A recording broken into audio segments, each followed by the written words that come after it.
नमस्कार। मेरा नाम भाऊ तोरसेकर। आप देख रहे प्रतिवाद।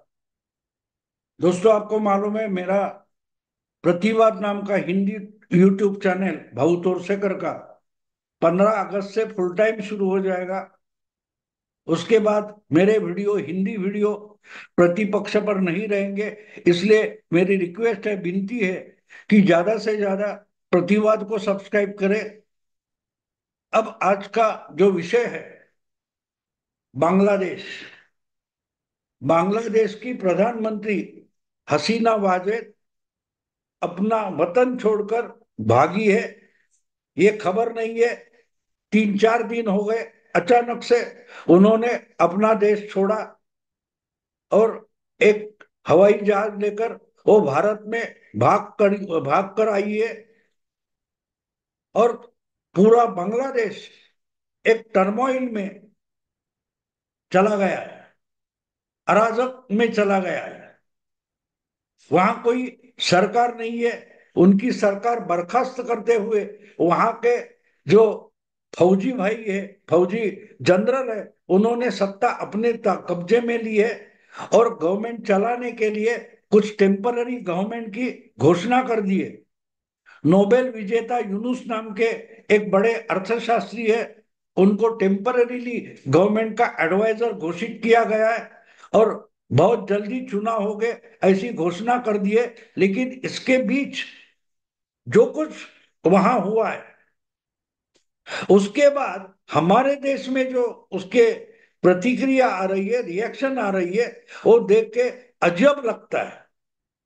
हमारे देश की राजनीति कितनी निचले स्तर पर चली गई है कि एक इंटरनेशनल क्राइसिस पैदा हो गया है।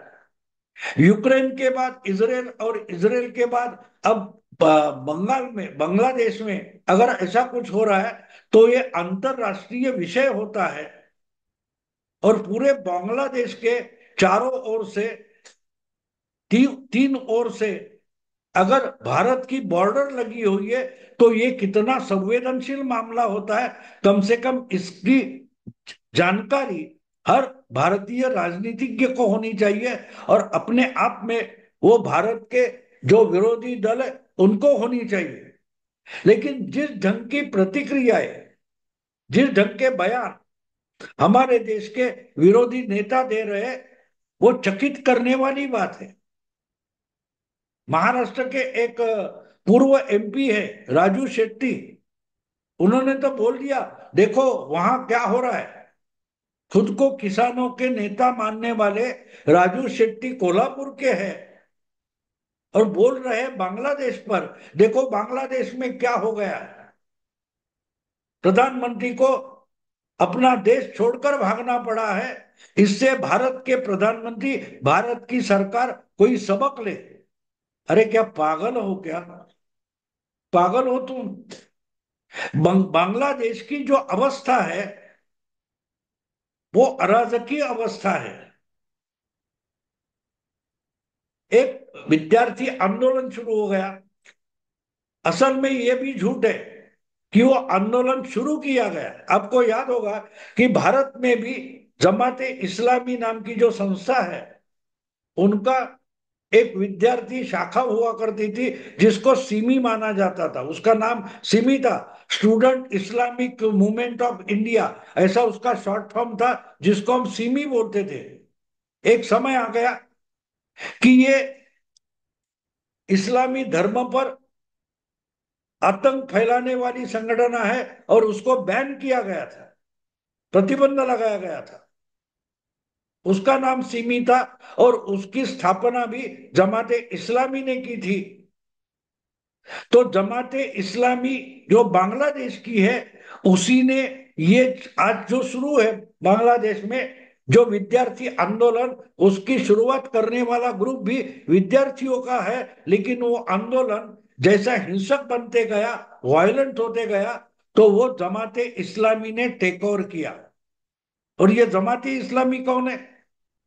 53 साल पहले जब पाकिस्तान से बांग्लादेश मुक्त हो गया, बांग्ला भाषी और उर्दू भाषी, इनका जो झगड़ा था, उससे होकर पाकिस्तान के दो टुकड़े हुए, जो भौगोलिक टुकड़े थे लेकिन पॉलिटिकली वो एक देश माना जाता था, उसका जो पूर्व हिस्सा था जिसको ईस्ट पाकिस्तान बोला जाता था, उसका ही रूपांतर बांग्लादेश में हो गया। तो ऐसे देश में एक धर्मांध संगठन, कम्युनल ऑर्गेनाइजेशन, जाति विश्वेष धर्म विद्वेष के आधार पर राजनीति करती है, उसके कारण अगर उस देश में अराजक फैल गया, अनार्की हो गई है, तो उसके आधार पर हमारे लोकतंत्र से चलने वाले भारत देश में उससे सबक लेना चाहिए बोल रहे हैं। तो इनका दिमाग बंद हो गया, ऐसा ही लगता है। राजू शेट्टी कोई छोटा नेता नहीं है। कोल्हापुर पश्चिम महाराष्ट्र जिसको बोला जाता है, वहां वो किसानों के नेता है।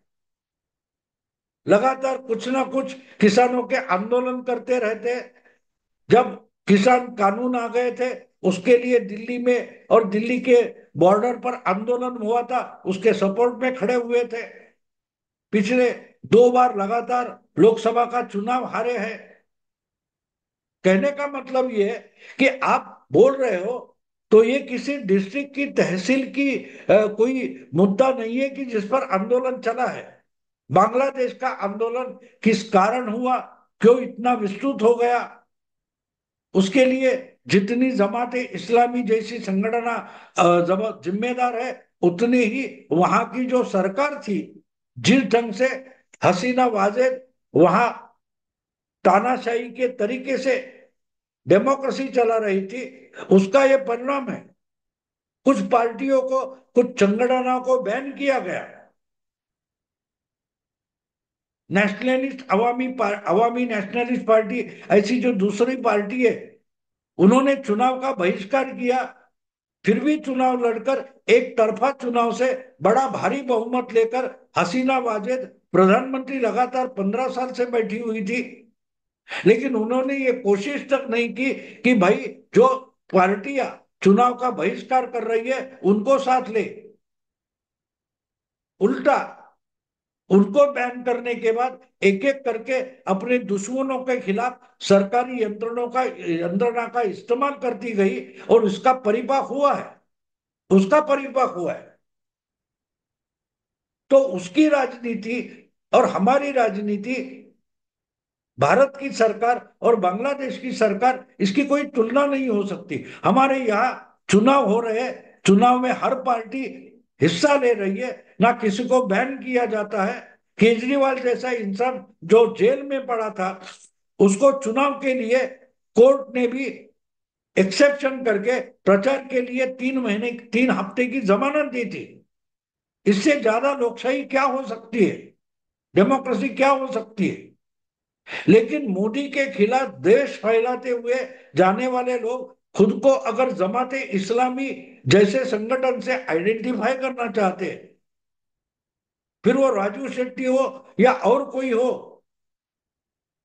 तो हम समझ सकते हैं इनका दिमाग चलना ही बंद हो गया है।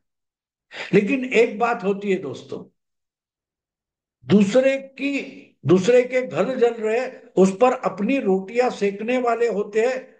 उनको जब वो आग अपने घर तक पहुंचने वाली है, ऐसी आशंका जग जाती है, तो इनकी नींद खुल जाती है। इसलिए उद्धव ठाकरे से लेकर संजय राउत या अखिलेश से लेकर राजू शेट्टी तक लोग कुछ भी बोलते रहे, लेकिन उनके ही साथ बैठने वाली, उठने वाली, साथ साथ राजनीति करने वाली पश्चिम बंगाल की मुख्यमंत्री, नींद उनकी खुल गई है, नींद से जाग गई है उनको। क्योंकि बंगला बंगाल पश्चिम बंगाल जो है, वेस्ट बंगाल, उसकी बहुत सारी बॉर्डर बांग्लादेश से लगी हुई है। और अगर बांग्लादेश से अत्याचार पीड़ित भागने वाले हिंदू आकर पश्चिम बंगाल में बैठ जाते हैं, तो पश्चिम बंगाल की डेमोग्राफी, लोक संख्या का जनसंख्या का चरित्र बदल जाएगा, समीकरण बदल जाएगा। और अगर वो समीकरण बदलता है, तो पश्चिम बंगाल की राजनीति और चुनावी राजनीति का समीकरण भी बदला जा सकता है। और इसीलिए बंगाल में, बांग्लादेश में जो कुछ हो रहा है, उससे अगर लोग शरणार्थी होकर भागकर भारत में आ जाए तो उसमें बड़ी भारी संख्या में हिंदू हो गए। बंगाल में आज भी 8-9%, 10% हिंदू है। जो संख्या हम बारीकी से समझे तो 6-7 करोड़ तक जा सकती है। उसमें से 4-5 करोड़ भी पश्चिम बंगाल में आ जाए तो पश्चिम बंगाल की डेमोग्राफी बदल जाती है। और बांग्लादेश से शरणार्थी होकर आए हुए हिंदू ममता की सेक्युलरिज्म को वोट नहीं देंगे, ये ममता जानती है। और इसीलिए शरणार्थी आएंगे तो उसको उनको भारत में आसरा देना पड़ेगा, और देना पड़ेगा तो ज्यादा से ज्यादा बंगाल में फैल जाएंगे। और बंगाल में आज जो मुस्लिम वोट पर अपनी राजनीति चलाने वाली ममता बनर्जी है, उनकी राजनीति में बड़ा बदलाव आ सकता है। और इसलिए ममता की नींद खुल गई है। एक दिन पहले तक जो मोदी सरकार पर हमेशा हमला करती थी, मोदी सरकार की किसी भी पॉलिसी या किसी भी नीति पर गए गुजरे आरोप करती थी ममता दीदी, वो अचानक से हसीना वाजेद अपना वतन छोड़कर भाग गई। उसके बाद ममता दीदी जाग गई है। हसीना भागी, ममता जागी। क्योंकि उनको पता है कि अगर लाखों की तादाद में बांग्लादेश से हिंदू बॉर्डर क्रॉस कर कर भारत में आना चाहते हैं तो उनको बंगाल की पुलिस नहीं रोक सकती, और भारत सरकार तो रोकना नहीं चाहती। क्योंकि ऐसे परागंदा शरणार्थी हिंदुओं को आश्रय देने का नया कानून मोदी सरकार ने बना रखा है। सीएए लागू करने के लिए मोदी सरकार, अमित शाह गृह मंत्री उत्सुक है। तो जो जो शरणार्थी आएंगे उनके लिए मोदी सरकार दरवाजे खुले रखेगी, और ज्यादा से ज्यादा बांग्लादेश के हिंदू शरणार्थी आकर पश्चिम बंगाल में लोक संख्या का जो परिमाण है वो बदल डालेंगे। और दूसरी बात है कि जो बांग्लादेश के धर्मांध मुस्लिम कर रहे हैं, उसी की स्तर पर, उसी की आधार पर काम करने वाले जो पश्चिम बंगाल की मुस्लिम संगठन है, वो भी बांग्लादेश के मुस्लिमों से हाथ मिलाना चाहे तो ममता दीदी के लिए बंगाल संभालना मुश्किल हो जाएगा। जो ममता दीदी म्यांमार के रोहिंग्या मुस्लिम शरणार्थी थे उनको भी अपने साथ लेने के लिए राजी है, उनको बांग्लादेश से आने वाले हिंदू शरणार्थी नहीं चाहिए। क्योंकि उससे जो डेमोग्राफी बदलती है, उससे ममता दीदी की वोट बैंक धोखे में आएगी, इसका डर है। और इसलिए जो कुछ बांग्लादेश में हुआ है, उसी कारण हसीना वाजेद को भागना पड़ा, ये सच्चाई है। लेकिन उसके बाद जो कुछ घट रहा है बांग्लादेश के हिंदुओं के साथ घट रहा है, उससे जो लोग संख्या अपनी जान बचाकर भारत में आना चाहती है, इससे भारत के बड़े संख्या में जो सेक्युलर नेता और उनकी राजनीति है उसको धोखा निर्माण हुआ है। क्योंकि कम से कम 6-7 करोड़ हिंदू आज भी बांग्लादेश में हो सकते हैं, समझो 5 करोड़ भी है, उसमें से 2 करोड़ अगर भारत में आना चाहते हैं और भारत सरकार उनको आसरा देना चाहती है, तो वो हिंदू बांग्लादेश से आने वाला है, वो कभी भी सेक्युलर पार्टियों के साथ नहीं जाएगा। क्योंकि सेक्युलरिज्म की कीमत उन्होंने पीढ़ियों से अदा की है, चुकती की है। और इसलिए ममता अपनी सेक्युलर नींद से जाग गई है, और पहली बार उन्होंने मोदी सरकार को खुले आम सपोर्ट डिक्लेयर किया है। हसीना वाजेद और वो जो मामला हो गया, वो भाग गई, भागकर भारत आ गई, शरण लेने भारत आ गई। तो उसके बाद जब ममता बनर्जी ने बंगाल की जनता को जो आह्वान किया है, वो हमें इसीलिए समझना जरूरी है कि कृपा करके बांग्लादेश की जो सिचुएशन है, जो कुछ घट रहा है, उस पर अनाप शनाप बकना बंद करो। सोशल मीडिया हो या मेन स्ट्रीम मीडिया हो, उसमें ऐसी कुछ बात मत करो कि जिससे पश्चिम बंगाल की पश्चिम बंगाल का एटमॉस्फेयर, हवा, वातावरण बदल जाएगा। क्योंकि पहले से ही पिछला लोकसभा चुनाव हो या पिछला विधानसभा चुनाव हो, जो कुछ आज बांग्लादेश में खुले आम हो रहा है, वो पश्चिम बंगाल में भी हिंदुओं के साथ हुआ है। 3 साल पहले जब बंगाल में विधानसभा चुनाव हो गया था, सॉरी 2 साल पहले 2022 में, उसके बाद 5,000 हिंदू फैमिलीज को पश्चिम बंगाल से भागकर आसाम में आसरा लेना पड़ा था, शरण लेना पड़ा था। पिछले लोकसभा चुनाव के बाद भी बहुत सारे हिंदू घर पश्चिम बंगाल में जलाए गए। जलाने वाले मुस्लिम थे, मुस्लिम दंगाबाज थे, और ये सब मुस्लिम दंगेखोर, ये तृणमूल कांग्रेस के ही कार्यकर्ता थे। अगर उन्होंने बांग्लादेश की तरीके से पश्चिम बंगाल में हिंसा शुरू कर दी, तो मामला ममता सरकार के हाथ से निकल जाएगा। इसके लिए ममता डरी है, और इसीलिए बुरे सपने से डरकर इंसान जग जाता है। उसी तरह से ममता की नींद टूट गई है, ममता की नींद खुल गई है। ममता जाग गई है कि सेक्युलरिज्म का धोखा उनकी सत्ता के लिए क्या है, हिंदुओं के लिए क्या है, उस पर मैं नहीं बोल रहा हूं। ममता डरी है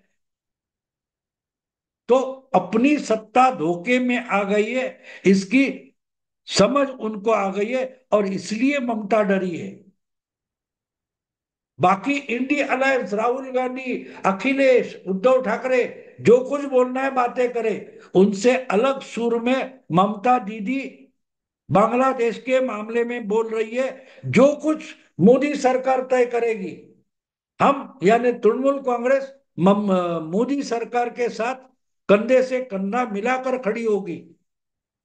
भारत सरकार यानी मोदी सरकार की बांग्लादेश की जो नीति होगी, उसका विरोध हम नहीं करेंगे,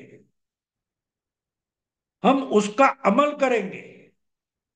ये ममता दीदी इसलिए बोल रही है क्योंकि उनको मालूम है, पुलिस हो, गुंडे हो, वो डरे हुए छोटे छोटे समूह होते हैं, उन पर दादागिरी कर सकता है। लेकिन लाखों की संख्या में अगर बांग्लादेश से हिंदू पश्चिम बंगाल में घुसने के लिए आ गए, तो बंदूकें उनको नहीं रोक सकती।